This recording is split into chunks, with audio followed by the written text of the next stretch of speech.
Yo, it's your boy AO, host of Lakers for Life Live, a channel for fans, by fans. We're going to talk Lakers game 2 against OKC. And y'all, I'm frustrated. I'm frustrated for a variety of reasons. And this live show is going to be a little therapy for me. It's going to be some therapy for me because while there was some good, there was just some stuff in this game where I was just like, are you kidding me? Preventing us from getting over the hump. And we were fighting.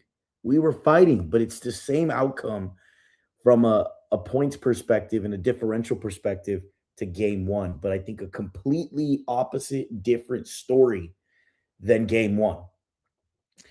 So we're going to break all that down. We're going to break Austin Reaves down. Before we get into it, if you're on the channel, the YouTube channel, definitely drop the like on the video, subscribe to the channel, and with all my takes, like it or hate it, drop a comment and debate it. I want to get this chat live, so don't be shy. I see some comments already up in this chat. I'm going to get to them. We're reading everything live. If you're on World of AO, on X, World of AO, like, subscribe, follow, do all of that. But let's get into it. Before we get into Austin Reaves, I'm just going to say my piece on this. The refs were selling it, and I'm seeing that in the chat already. JRA was good, man. The refs were a effing joke. What is that? CJ Miz, man. I think you're new to the show. Appreciate the comment. The refs, damn. Y'all, I don't like to complain about the refs ever. I don't normally do that. But today was just, come on. That LeBron and one towards the end of the game. I know the game was out of hand at that point. But that LeBron and one, when he gets fouled and he drains that bucket and they call on the floor, what in the else was he doing? What else was he doing except shooting the ball? How is that not an and one? There was another play where Reaves didn't get shots. I don't know what the definition of continuation is in the NBA because that definition changes on a game-to-game basis. It's insane. It's insane. I mean, we can go on. What was interesting was Austin was really giving it to the refs at the end of the game. They had a little huddle with them. LeBron was there. We'll see what the whistle is going to be like in game 3. But we know, the refs enable OKC to play a certain brand of basketball, and they seem to just swallow their whistle. Nothing seems to make sense. And, there was some stuff for OKC too, but I didn't understand the game from a ref standpoint. But that's my piece. I'm hoping this gets better in game 3. I mean, go look at LeBron James' free throw attempts. I know he stopped getting those calls, but are you kidding me? Are you kidding me? How are you, LeBron James, getting to the bucket and he never gets, for whatever reason, 4 free throw attempts today? I think between the 2 games, he's like under 6. That don't even make sense. That doesn't make sense. But I don't know. I think there was a lot of other factors that we're going to get into besides the refs, but we'll start off with that. I'm hoping for a fair whistle in game 3. But that's that piece. Y'all, that third quarter pissed me the hell off. That third quarter pissed me the hell off, y'all. So SGA picks up a flagrant foul for his 4th personal foul. He does not play for the rest of the third quarter. And the Lakers, they were up 5, and the AC got a technical. So we got 3 points right off the bat, right? We're up 5. SGA has checked out of the game. We proceed to give up a plus 18 to the Thunder without SGA on the floor. The game was squandered in that stretch. I remember clocking it. I was like, yo, we're up 5. SGA is out. I want to see what we do in these minutes. At minimum, you got to keep it even. These dudes lost that stretch without SGA up till the end of the third by 18 points, which is unforgivable, inexcusable, and the game got loose in that stretch. We played some of the worst basketball in that stretch. To get outscored 36-22 in the third quarter when SGA did not play about 75% of that quarter is wild to me. We were turning the ball over at a high rate. The shots we were putting up were just, we were not executing offensively in that stretch. And then we just forgot how to play defense. Look, the blitz has been working to neutralize SGA. He only had 22 today. The blitz has been working, but what you can't do is blitz OKC and forget about everyone else. One of my big points to my season preview, or a series preview, sorry, was, amongst a number of things, Austin Reeves was the number one, which we'll get into, but you can't activate the OKC ecosystem. Because if you do that, you're cooked. And the fact that they were a plus 18 and guys like AJ Mitchell dropped 20.6 assists on us, 7 for 12. He got to the line 7 times. So LeBron gets to the line 4 times and AJ Mitchell gets to the line 7 times. Cason Wallace has 12.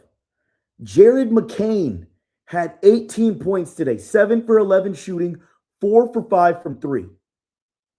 You give up those scoring totals, and we haven't talked about Chet, who dropped 22 today. So 24 points in game 1, 22 in game 2.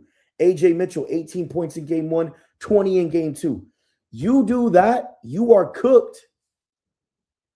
You are cooked. And the game got out of hand. It got loose. And once you're down and OKC makes that run, it is very hard to come back. It is very hard to come back. Christian Kuehler, what up, my J? Appreciate the comment. Thank you for tapping into the show. These losses hurt because we thought we had no chance, but we very much obviously do. That right there is what was so frustrating about today, is we went up 1 at the half, and this was after selling off the end of that first quarter. We had a bad first quarter, end of the first quarter. Turned it up in the second. Austin Reeves started to get going in that second. We outscore them 35-30 in that second quarter. We actually had a quarter scoring above 30 points, and that was our first quarter that we won against OKC in a while. So you have momentum. SGA's in foul trouble. You're up 1. You're getting into the third quarter. Things are looking good. And then you just let it off the rails. Completely off the rails. And the lack of focus and attention in that stretch was appalling to me. I will tell you this. I don't care if we win, lose. We know this series is going to be challenging, and the Lakers are most likely going to lose this series. But to stay competitive, keep the focus, and give yourself a chance to maybe steal a game, or give your chance to not let it get away, and you're taking it to the wire. You're making OKC sweat a little bit, building momentum for the next game. Those are the things you look out for. And we just failed to do that. When you make blunders in a game, we talked about it in our series preview and in previous shows. You turn the ball over against OKC, and they make you pay. They make you pay, and that's exactly what they did. The points off turnovers today was 26-16. And we turned the ball over 20 times today. My goal for the games against OKC was we have to keep the turnovers to 12 and under. 20 is a lot more than 12, y'all. That is very bad, poor play from an execution perspective. And we've been turning the ball over like crazy. And to be honest with you, OKC didn't make us pay for how many times we turned the ball over. Yes, we got outscored by 10, they usually blitz you by even more if you turn the ball over at that rate. So that third quarter, outside of the refs and certain things that happened, but that third quarter is what lost us the game. That stretch when SGA went out with 4 fouls. I clocked it to a T. And, to Christian's point, we had a chance in this game. We played a great first half and let it go in that third quarter.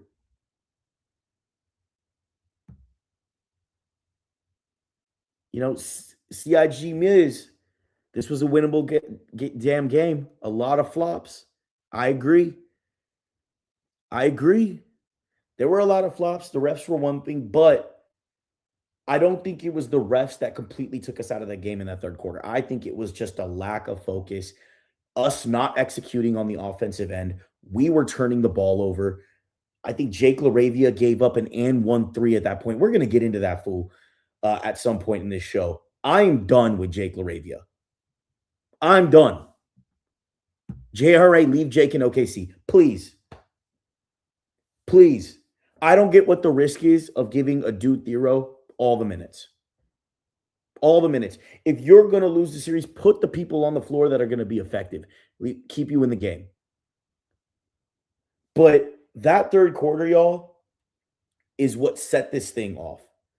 And the game was done, entering the fourth. We had that run, that fake comeback, 6, and then they blew it wide open after that.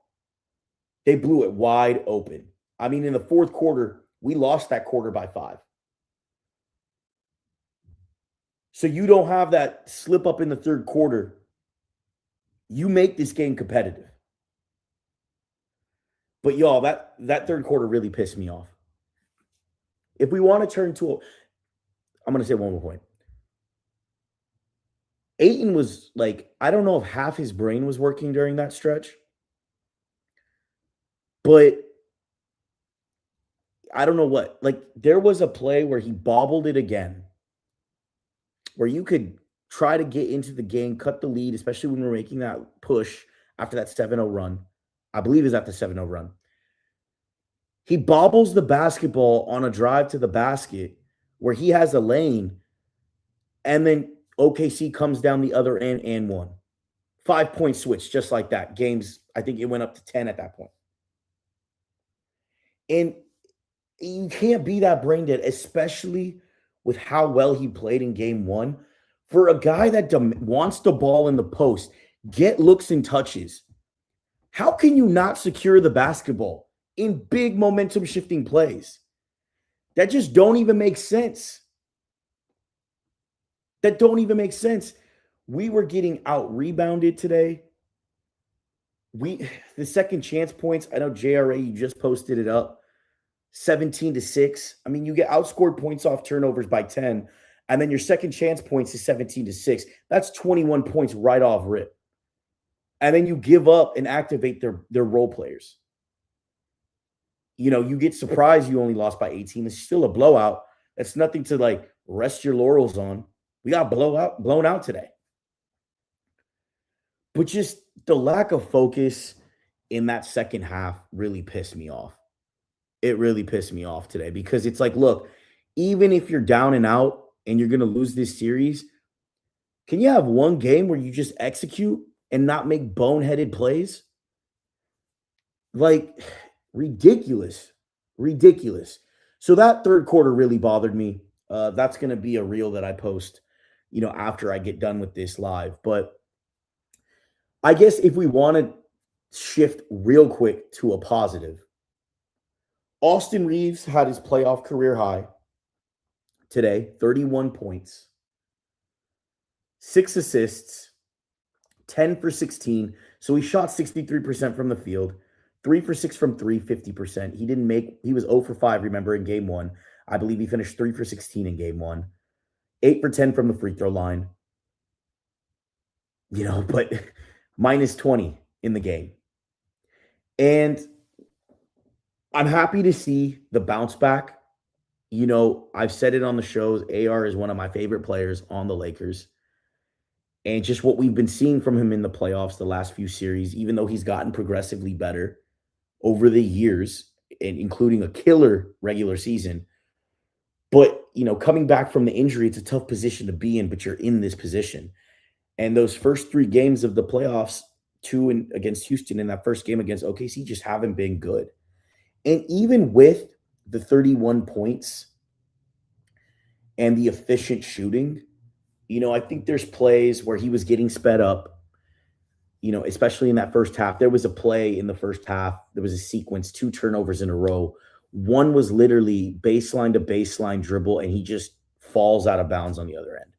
And I just had my hands, my face in my palms of my hands, and I just said, what the WTF? Are you kidding me? And, he does get sped up. I think there's a lot of possessions where he's looking for the foul instead of looking for the right play or looking for the right shot. So while I think his game was good offensively, relatively, I'm not sure if it was the most impactful 31. We like the bounce back 100%. Austin Reeves is my biggest swing factor to compete in this game. But what's also demoralizing, and I know I'm shifting back to Debbie Downer again, what's also demoralizing is, I said it, if he can get within 23 to 28 points, shoot about 10 free throws, control the pace, is efficient, that's my number one factor of getting in this game. But because we activated all of OKC's role players, you completely negate that offensive output. And we even got 10 points from Luke Kennard today. So between the two, 46 points versus what they did in game 1. Huge swing. We got the offensive swing we wanted from those two. But we have nothing to show for it because you gave up 20 points to A.J. Mitchell. You gave up 18 points to Jared McCain. You gave up 12 points to Cason Wallace. Chet Holmgren had 22. And SGA, for all the foul trouble, he finished 4 points higher than game 1. So we didn't neutralize anything, even with that scoring output. Water Wet 69, what up, my boy? It's a sweep, my brother. It very well could be.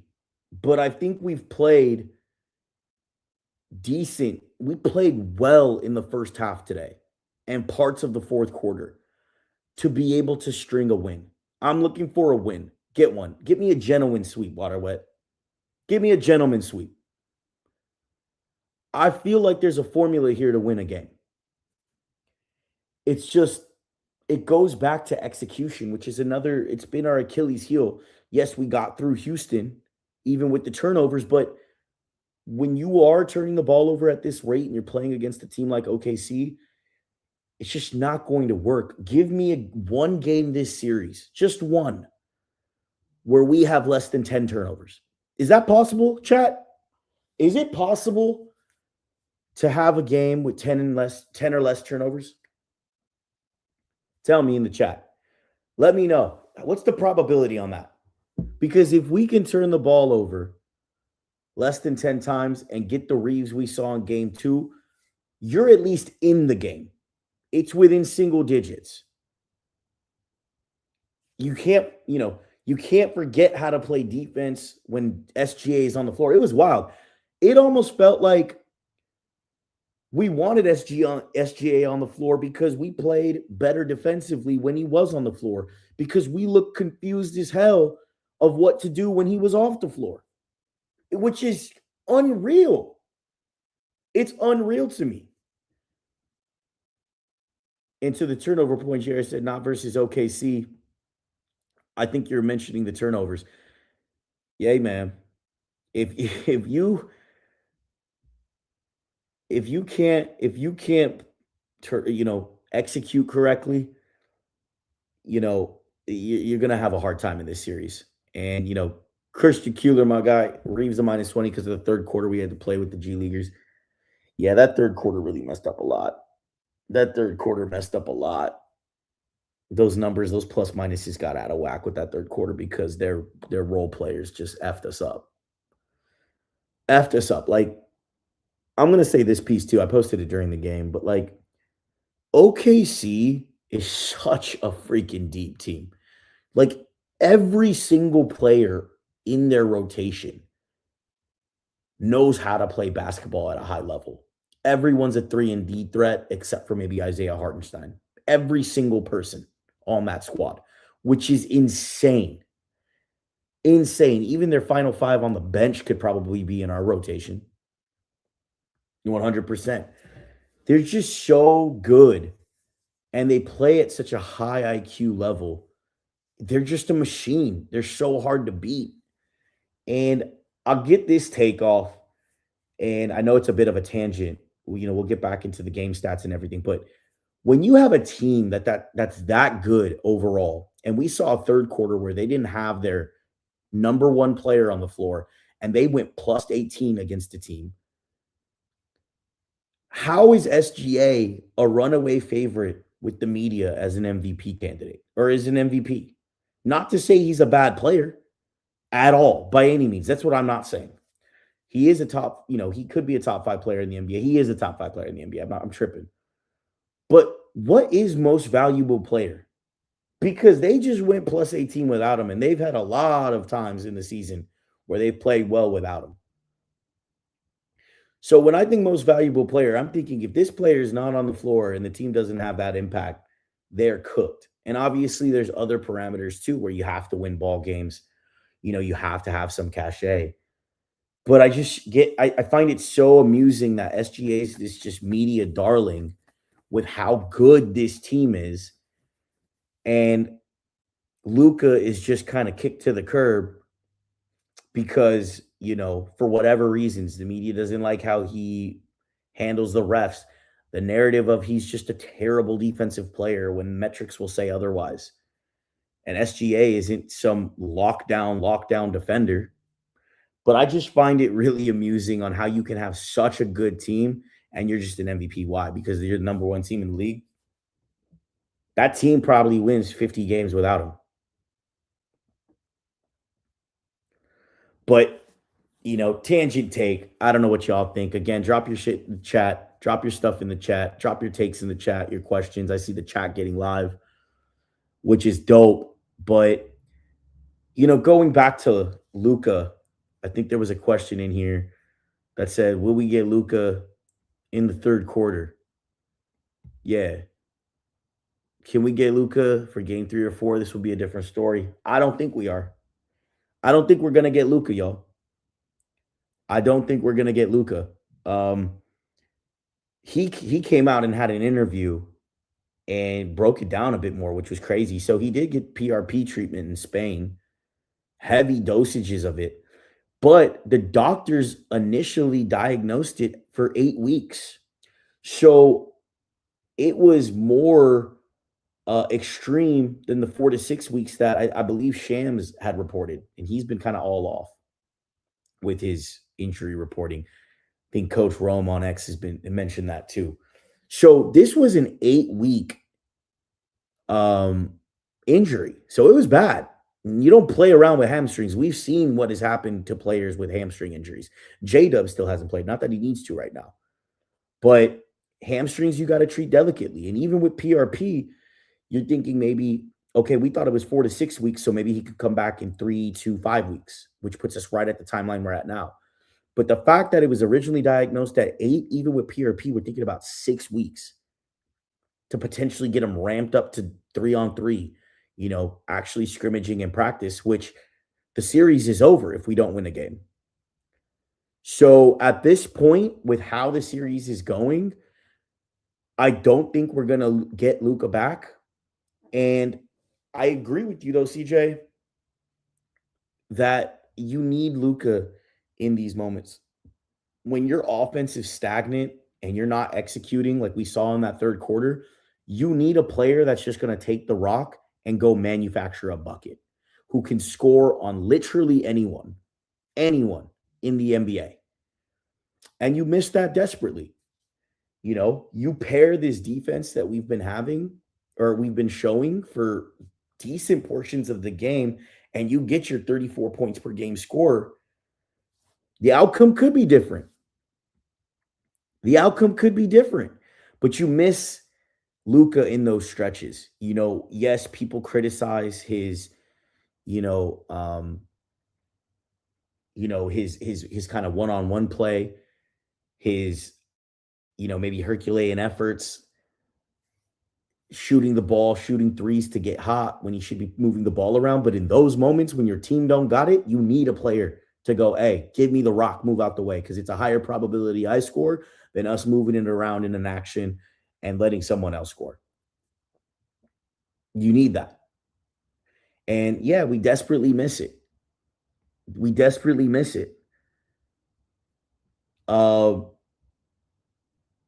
mean, I see in the chat, there's a lot of chat, about the refs. It's 5 versus 8. And I'm not saying the refs were good at all today. I started at the top of the show with these refs were not good. But I mean, Waterwet, you tell me, you think the refs really sold that third quarter when SGA was out? They called that flagrant, and then we lost that, those minutes by plus 18. They could have been a part of it, but I can't fully blame it on the refs because we were turning the ball over at a high rate and our defense just fell apart in that third quarter.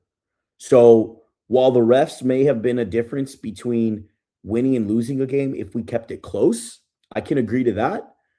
But we let this game completely off the rails, and I don't think that was the refs. I don't think that was the refs. You got yourself out of this game, but you keep the game close. You keep the minutes close. The refs calls that can swing a game. Down if you can actually get the game into crunch time, which we haven't been able to do against OKC. Our margin of loss is better from minus 29 in the regular season to minus 18 in the playoffs, but minus 18 is nothing to cheer about. That is getting your ass kicked.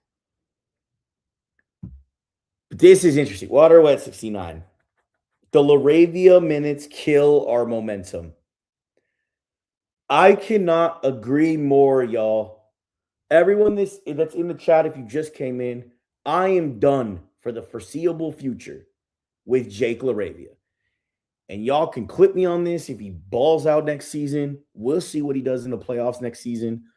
But he absolutely is excruciating to watch. He had a one hustle play today, but what he is doing on the offensive end, he had another open three, doesn't knock it down. He just, I don't know what's going on with Jake LaRavia, but I think for sure he needs to just be out of the rotation at this point. You are down 0-2. I know we're still trying to steal a game. I want to win a game in this series. I want to at least put that, hey, we won a game and we have something we can build off of. I think that's the objective. And I know that's shitty because we are the Lakers. We go for chips. But I think we're at a point now where these little wins do make sense in the grand scheme of things. I want to see when we're clicking, and even without Luka, we're clicking, we can hold our own against the best of the best. But Jake LaRavia needs to go because I don't think we're going to have a situation where Jake LaRavia is going to do something in the playoffs because he has just not shown that he is capable of having a good game in the playoffs. In 10 minutes, 0 points today, 1 steal. I'm sorry, that wasn't him. He had 0 points today, 1 steal, minus 14. In 10 minutes, his play, it was a minus 14. Granted, Luke Kennard was a minus 15, but, our bench in general, Hayes just has continued to kind of suck too. He had a couple good finishes at the rim. But Jake LaRavia, 0-0-1 assist and 1 steal. What are we doing with that? Why do we need to play him? What value is that providing? Adou Thiero in 6 minutes had 3 rebounds. He was a +3, y'all. In a game where we lost by 18, Marcus Smart was a +2. Adou Thiero was the only player on the Lakers roster with a plus-minus of +3. And granted, it was only for 6 minutes, but hey, what if he played the Jake LaRavia 10? What if he played the Jake LaRavia 10 and that minus 14 turns into something else? Why not run with the Duke Thero? I mean, JJ finally put him in the second quarter. And then he didn't play him again until garbage time. JJ, he had a good defensive game plan against SGA, which went to shit when he was off the floor, which is so ironic and contradicting. But at this point, why not play Adu? Hell, you might get more from Dalton Connect than Jake LaRavia. Jake is not doing enough in his minutes on the defensive end to merit play. And JJ's got to expand that rotation and start to build trust with some other players. And when you're down 0-2 to the defending champs, you should have the luxury to try something out. And I'll give him the credit for trying it out in the second quarter. And you saw in 6 minutes it was a plus. We played well in that second quarter. Why not bring him back? Why not put him out there to blitz AJ Mitchell? Give him some physicality. We know Adu Thero has a big frame. He's raw offensively, but hey, you're throwing a pit bull out there that's hungry, that's been caged up. Give me a dog. I don't care if he doesn't have cachet yet. I just want a dog out there that wants it. Because Jake LaRavia is not playing like he wants it. Take him out the game. Take him out the rotation. Why not play Adu? And I agree with you, Waterwest 69, on Maxey. That's been another puzzling thing for me. Jackson Hayes don't really have it. And I think Kleber brings a level of physicality that Jackson Hayes can't, or even Ayton at times can't. Why can't we give Kleber some run? He's a veteran. I don't think the game's going to get any more loose with Kleber in the game. We've seen some good moments from him in the regular season. I'm not saying play him heavy minutes, but throw a different look. He's our most physical big. Why not? I don't know, chat. Is there any risk? Is there any risk to playing Adu and Maxey over Jackson Hayes and Jake LaRavia at this juncture in the playoffs? Hayes and LaRavia is different without Luka on the floor, 100%. I think, we know Hayes is Luka's Slovenian brother going to get that passport to play on the citizenship to play on the Slovenian team, but we don't got Luka. So, if the player that activates both of them isn't playing, why not have a different look? You're down 0-2. There's been pockets of the game that haven't worked. We've seen bad play from Jake LaRavia every game in the Houston series. I don't think he had one good game where we went, okay, Jake made a difference today. When's the last time you said that, chat? When's the last time we've said that?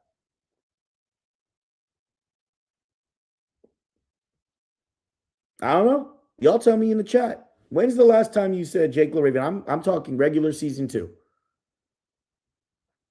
I can't remember. But there's just no risk. Go play the dogs. And if anything, playing Adu, that's great playoff minutes for him heading into next season, where I hope we actually groom him. He'll get a summer league if he's healthy. I think there's something there. To your point, Waterwet, there's no risk to playing them. JJ's just not a good coach. I think where JJ lacks is in player development. He gets very fixated on a rotation, and then that just completely eliminates other players from it. We saw that in the season with Vando for a stretch of DMPs. And when Vando did get minutes, played really well in the season. Hell, he's been playing well in the playoffs. His defense is actually impactful. If he didn't break that pinky or dislocate it, which was wild, by the way, they showed some pictures and replays back. That was disgusting. If you don't like injuries, that was gruesome. Prayers up to our boy Vando. He's day-to-day, actually, which is crazy. He might come back games 3 or 4. But why not throw Vando out there to just go chase AJ Mitchell? Go chase AJ Mitchell. Make it hard.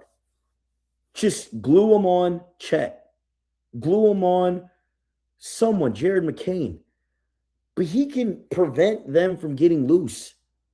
But the point is, JJ just gets so fixated on these rotations, and he just lacks player development. Like, there were pockets of the season where a Duke should have been playing minutes.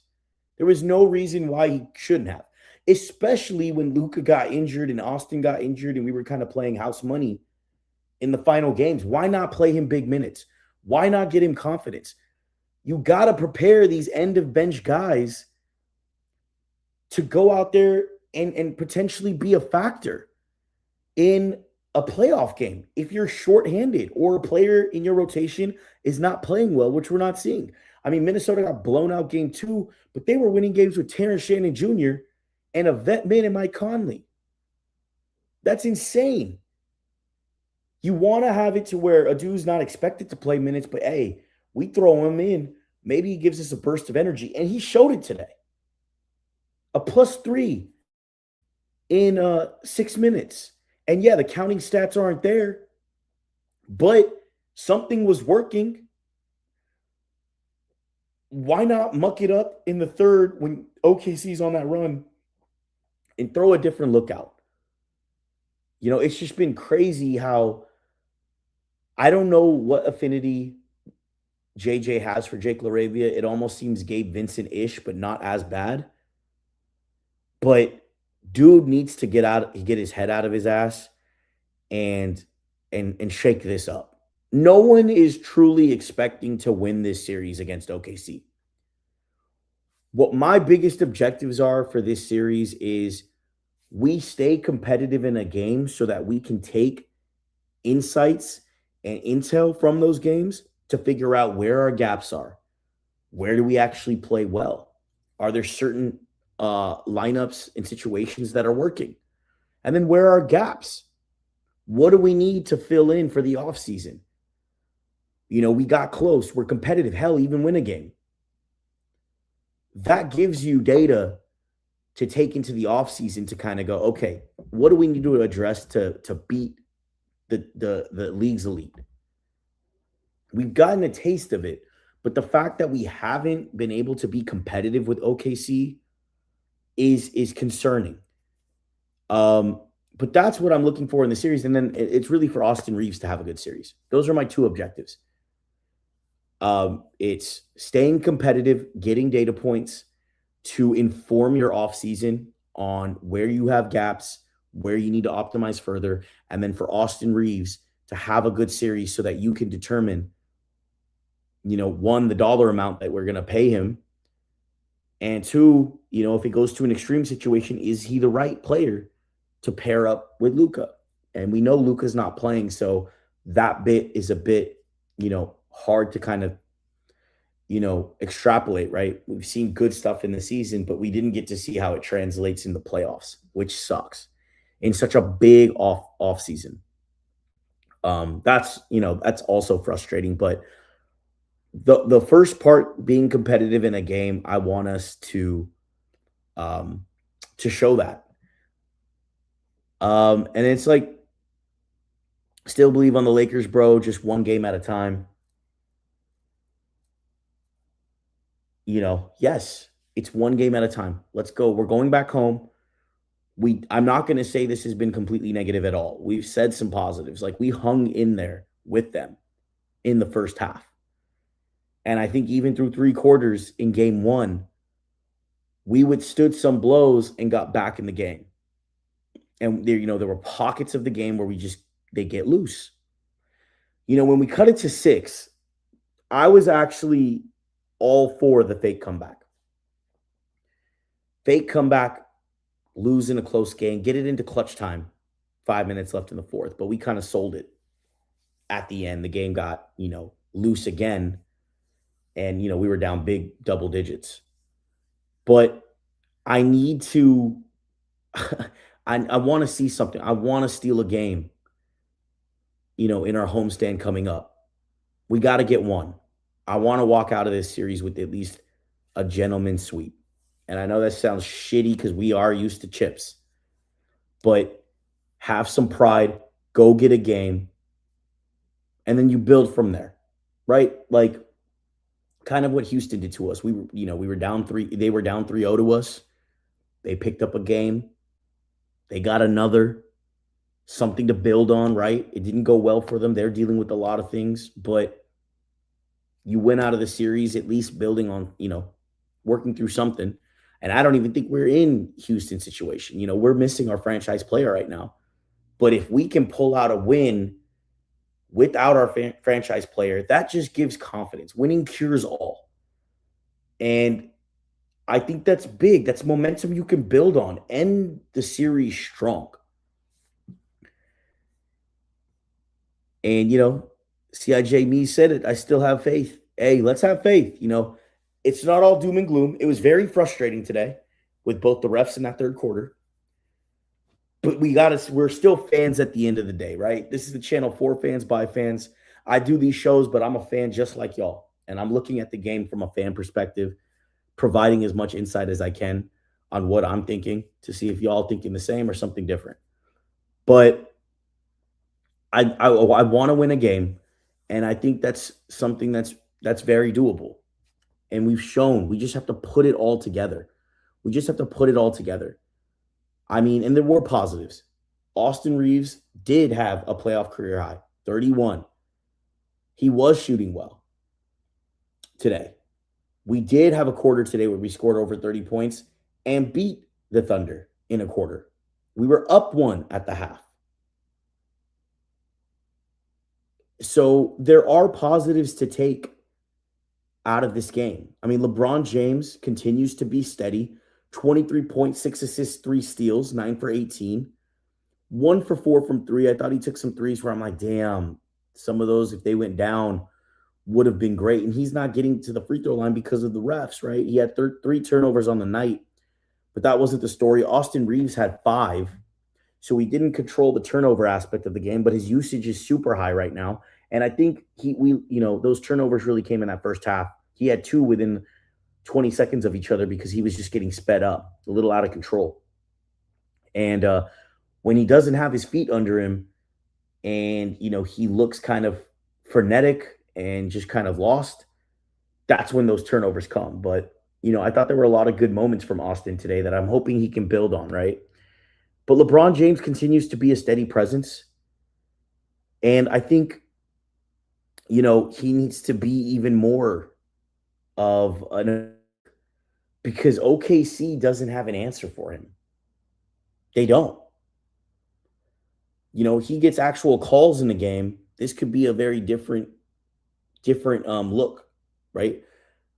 LeBron is the one player OKC doesn't have an answer for. And I think we really need to hone in. And, he needs to just really take over a game.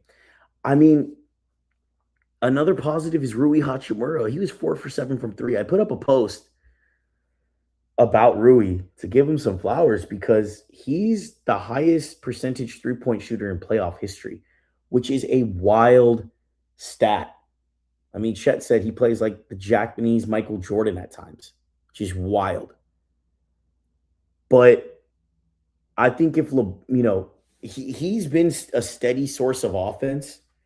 I mean, you still got 10 from Kennard today. He shot well, 4 for 5. Marcus Smart is struggling from the floor, 4 for 13 today. But what Marcus does to the defense. I think he was a little over the place at times, but he finished a +2 in 34 minutes. So of the 34 of the 48 minutes, we were a +2 with Marcus Smart on the floor, right? I don't know what his, obviously our plus minus was a -20 when he was off. Which is insane, right? He's that much of an anchor even with the bad shooting. So he gets a good shooting game in crypto. Maybe we pull something out. I think, the minute distribution was 37 minutes for LeBron, 34 minutes for Marcus Smart. He got into some foul trouble. He had 5 fouls today. It was only 26 minutes for Ayton. He was only a -4 tonight, y'all. So for the baubles, he only had 3 points today, 1 for 7. So he wasn't, aggressive offensively, but he still had 5 offensive rebounds. Like, I think for game 3, which is a pivotal game, if you want to keep this series interesting, LeBron's got to play 45 minutes. Rui's got to play 40 plus minutes. If Marcus Smart is not in foul trouble, he's got to play 40 plus minutes. Reeves played 38 today, obviously a -20, but that plus minus is a little all over the place to the chat that we had earlier. He needs to play his minutes, and then you don't have Jake LaRavia. If you do need subs, you mix in that fifth player. So LeBron, Rui, Reeves, Smart, Ayton. If Ayton doesn't have it, maybe you have a different look. Maxi Kleber, whatever it may be. But I think game 3, you're going to see heavy minutes from our starters. You got to give yourself a shot to win. And, you don't have Luka. Our bench with guys like LaRavia haven't been playing particularly well. Jackson Hayes hasn't played particularly well, even though he was only a -11 on the night. But shake up your bench rotation. But I think the starters got to play heavy minutes in game 3. I mean, today, if you look at if we go quickly over the stats, we shot 50% from the field. And we shot 38% from 3. We were 11 for 29 from 3. OKC had 3 more threes than us. I think we need higher 3-point volume. I've said we need between 30 and 40 every game of the series. I'm thinking we need 35 plus in game 3. Put them up.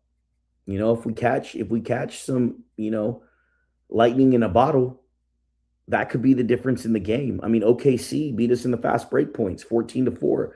We already saw the second chance points.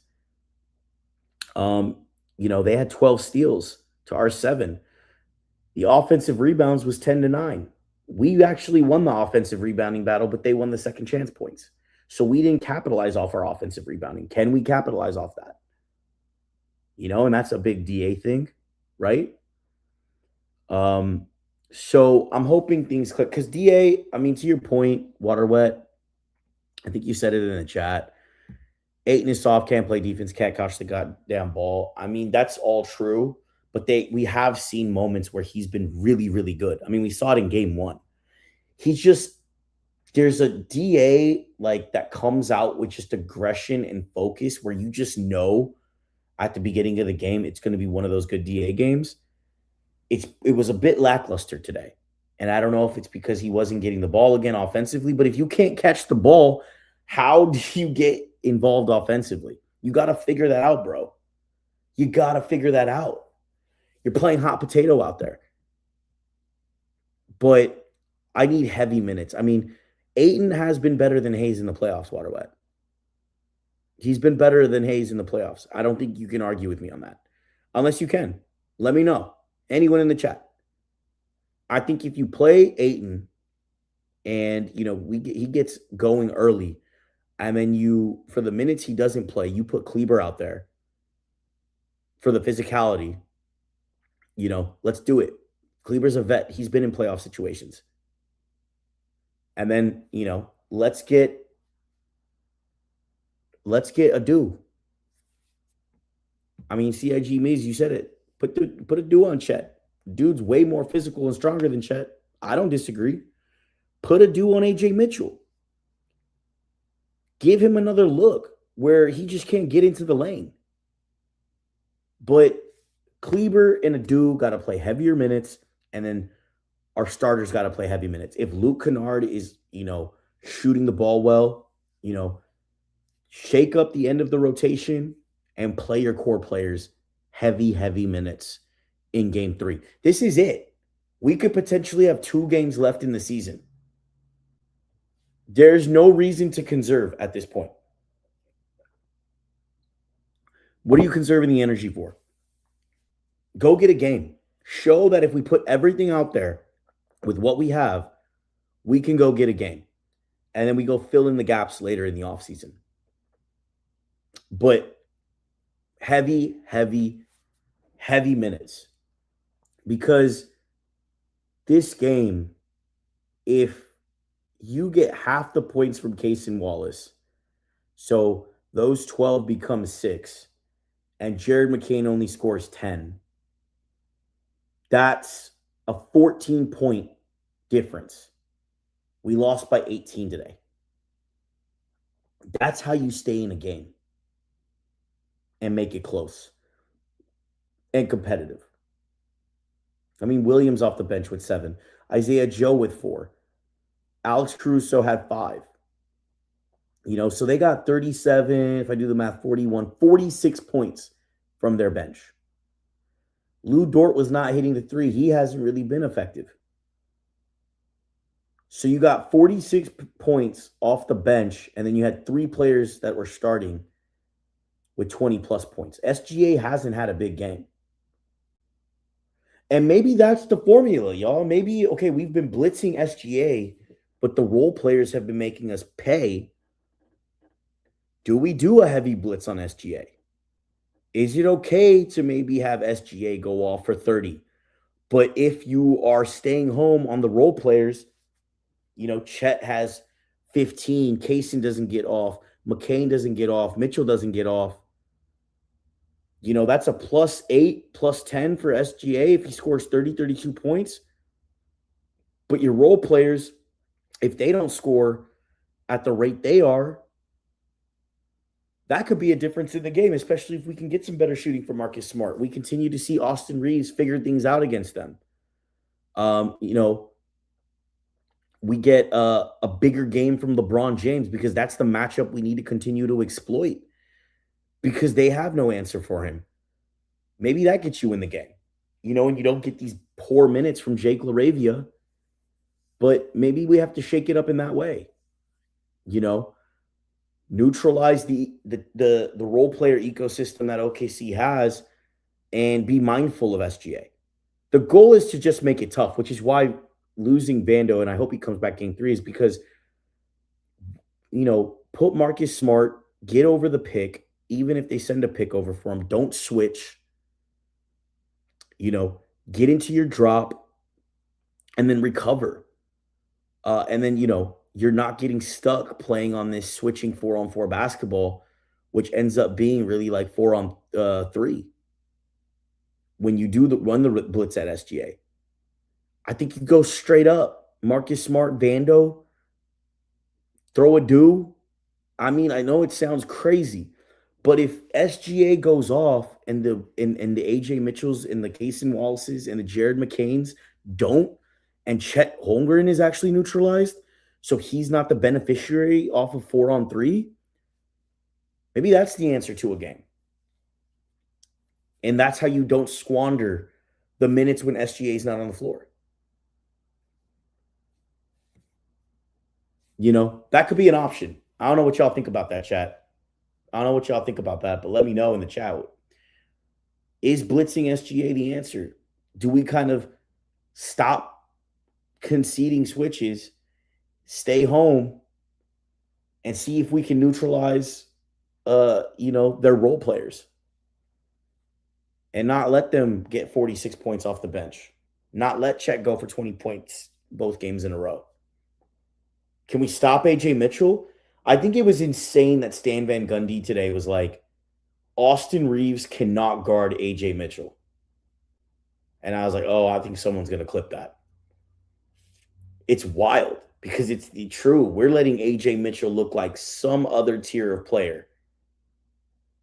And he's good. Don't get me wrong. He is good. But this good, he's killing us more than SGA right now. That's insane to me. You can't let that happen. You're turning a role player into a star, and he's been great all year. But again, that role player ecosystem has to get neutralized in game 3. And I think maybe you lay off the SGA because we've contained SGA and have lost both games by 18 points. Go figure. You need to go back to the drawing board. So we're not giving up hope, Laker fam. We're not giving up hope. I want to win a game. I feel like we can win a game for sure coming up in LA. I want game 3. Game 3, if you win that, allows you to kind of put a little pressure on OKC for game 4. Don't let this tie up. Don't let us get some surprise news that Luka can come back game 5. But you need to go win game 3. And I think we're getting there. The score is not going to show the progress. But heavy minutes game 3, neutralize the role players. Maybe you lay off of SGA a bit, even if he gets loose. Even if he gets loose, try to control the role players and mix up that end of rotation. No more Jake LaRavia minutes. Give that to Adu. Hopefully we can get Vando back, even if his pinky's in a splint. Just be physical out there. So hopefully we get Vando back. You play Adu Thero, and you give Maxey some minutes. Let him ramp up. I don't think you have anything to lose.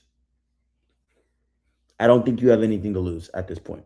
I think you only have things to gain.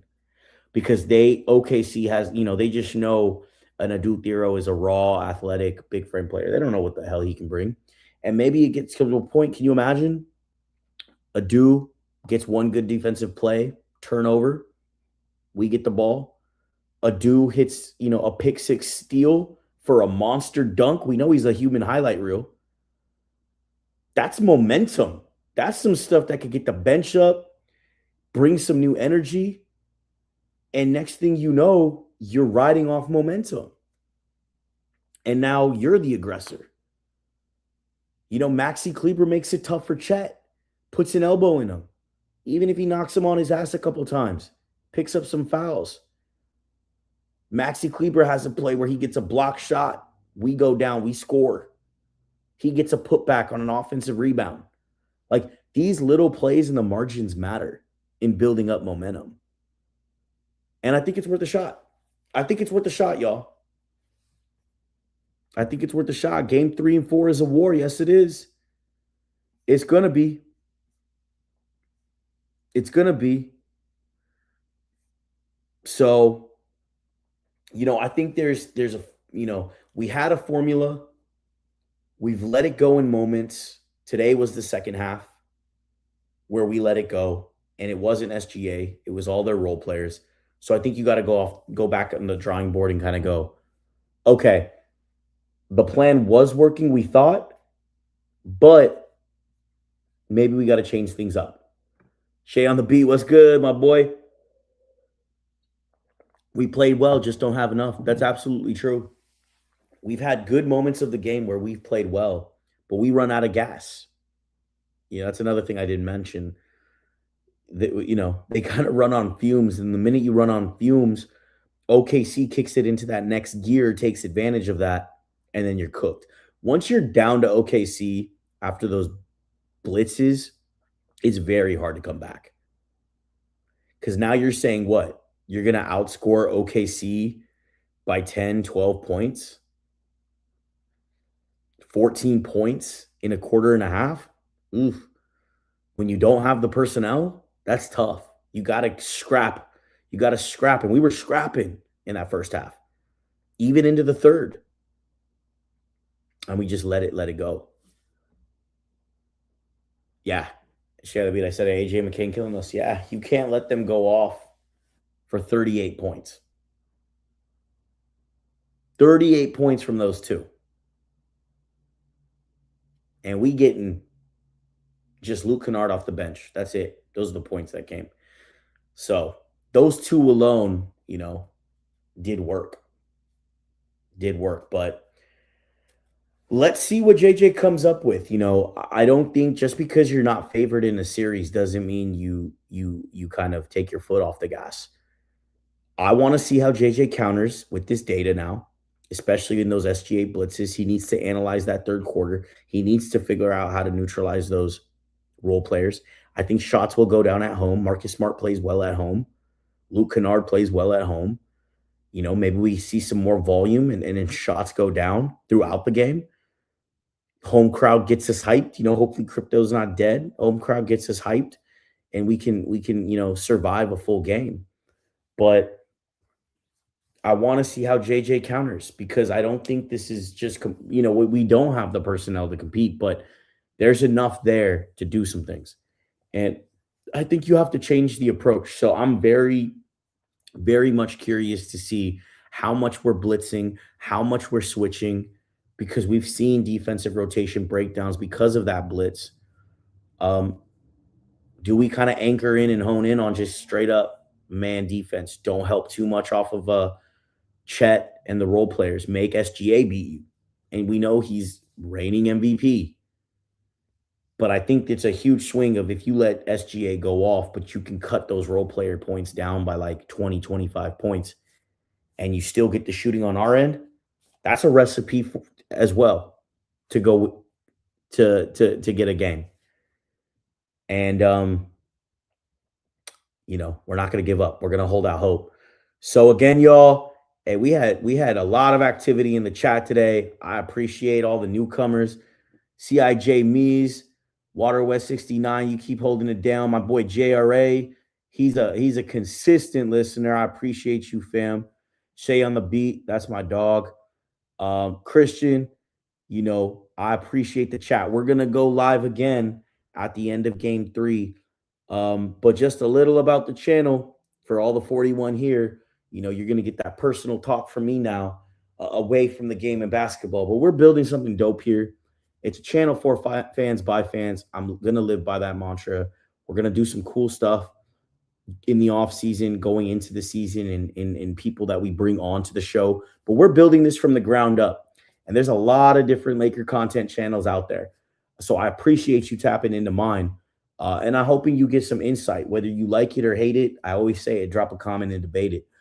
So let's get the channel popping. I mean, all the big podcasters and influencers, I'm not them. I watch them, but I want to give you the fan perspective, even if it's over emotional and irrational at times. I'll let all the major people keep it PC. But, if you could do me a favor, if you're in this chat on YouTube, hit that like button so that we could get it, circulated. If you're on X, hit the like button on the stream link on X. Make sure to follow. Please make sure to subscribe. We just hit 500 subscribers on the Lakers for Lifers YouTube channel, which is a big moment for me. I know it's small in comparison to all of these larger platforms, but I had it at the beginning of the season that I wanted to hit 500 subscribers. I wanted to get live shows going. I wanted to up the content game, and we're doing it. We hit a goal. We hit a milestone, and it's because of all y'all. So, stay tapped in with me. I'm pretty active on the socials. So if you drop a comment, you want, you tweet me on a thought, I hit everyone back. You know what I mean? We're trying to stay very much tapped into the streets. But tap in with me. Game 3, hopefully it's after a win and we get hype and, we have something to celebrate. Small wins in the battle still count. You know what I mean? We want to win the war, but the war will come eventually. But let's win a battle or two. Let's get the confidence up. But I appreciate y'all. Appreciate you tapping in. I will say one last thing with the 40 that are still here. Shay and Abid and I, we launched an NBA intelligence platform called Easy Dimes. You can go access it, easydimes.com. Shay on the beat, throw that link in the chat, easydimes.com, and throw it on the comment so everyone can access it. But if you're a stat nerd, if you love game insights and just overall basketball intelligence, if you're a big parlay guy, and you are looking for the next best props, some justification and data behind those props, we've centralized all of that into our own platform, easydimes.com. It's our platform that's going to be powering the channel. We said, hey, instead of getting the prize picks and the underdogs and go out of those sponsorships, let's create our own platform and sponsor ourselves.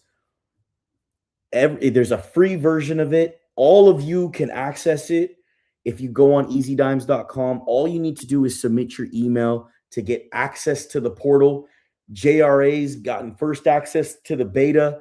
He's been playing around with it, which I've appreciated. All of you that are on here, easydimes.com, sign up, play around with it. You're going to get our pro version of the better modules and a lot of stat insights for free. And then we have kind of a monthly $9.99 thing. If you like the parlays and the picks and it's helping you, it's helped us. We're making plays on the side.